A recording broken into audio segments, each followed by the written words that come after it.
আসে আমরা যে এখানে আসছি একশো আমরা ছিলাম না, ছিলাম কি আজ থেকে ধরেন এই মুরব্বী বয়স 60 বছর, কেন মুরব্বী 60 বছর আগে 70 বছর আগে কি আপনার নাম বন্ধু আসেন কি আসেন নি? আবার এখন আপনার বয়স হয়তো 70 বছর, আগামী 20 বছর পরে 50 বছরে আপনার নাম থাকবে কে থাকবে?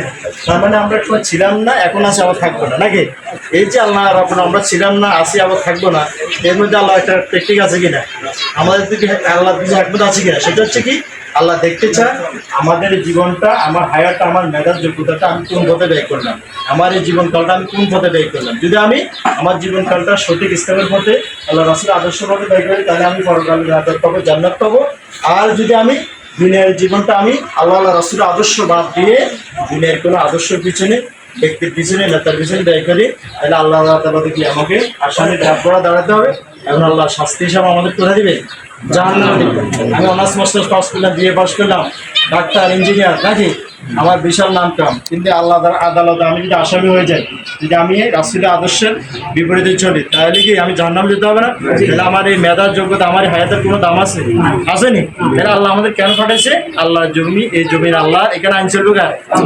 বলেন সবাই বলে, এই জমিন কার? আল্লাহ। আমরা বেঁচে আছি কার দয়া? এই যে আমি একবার হায়াত, আমি যে কথা বলতেছি, কথা বলার যোগ্যতা দিছে কে? দিছে না?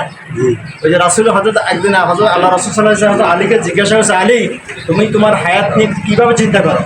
তো আলী বলতেছে, ইয়া রাসূলুল্লাহ, আমি যখন ফজরের নামাজ পড়ি তখন জোহর পর্যন্ত চিন্তা করি যে হয়তো জোহর পর্যন্ত নাও বাঁচতে পারি, আবার জোহরের নামাজ পড়লে চিন্তা করে হয়তো আসরের নামাজের সময় নাও বেঁচে থাকতে পারি।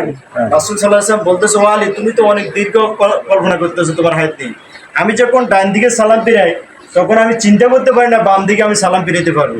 তুমি তো জোর পর্যন্ত চিন্তা করতেছো, আর আমি ডান দিকে সালাম ফিরাই, বাম দিকে সালাম ফিরাইতে পারবো কি না এই চিন্তা আমার অন্তরে আসে না। ঠিক আছে না? তাহলে আমরা এখন কথা বলতেছি, আগামীকাল সকালে আমরা হয়তো এখানে বাঁচবো কি না, কি বা এসার সময় আমাদের এদের কোনো গ্যারান্টি আছে? তাহলে আসলে হায়াত দিছি কে? আল্লাহ। সুস্থতা রাখছে কে?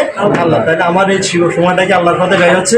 তাহলে আল্লাহর পথ কোনটা? সেটা হচ্ছে আল্লাহ রাসূল যে পথে চলছে, এই জমিন আল্লাহ, এখানে আইন চলবে কার? রাসূলের নেতৃত্বে, রাসূলের আদর্শ চলবে, কোরআনের আইন অনুযায়ী সমাজ এবং রাষ্ট্র চলবে, এটাই তো আল্লাহর মূল থিম নাকি?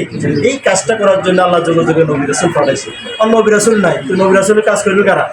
যারা আমরা রাসূলের উম্মত হিসাবে দাবি করব এবং নিজেদেরকে সেই রাসূলের আদর্শের দাবিদার হিসাবে দাবি করব, আমাদেরকে সে দাওয়াতি কাজটা কি করতে হবে।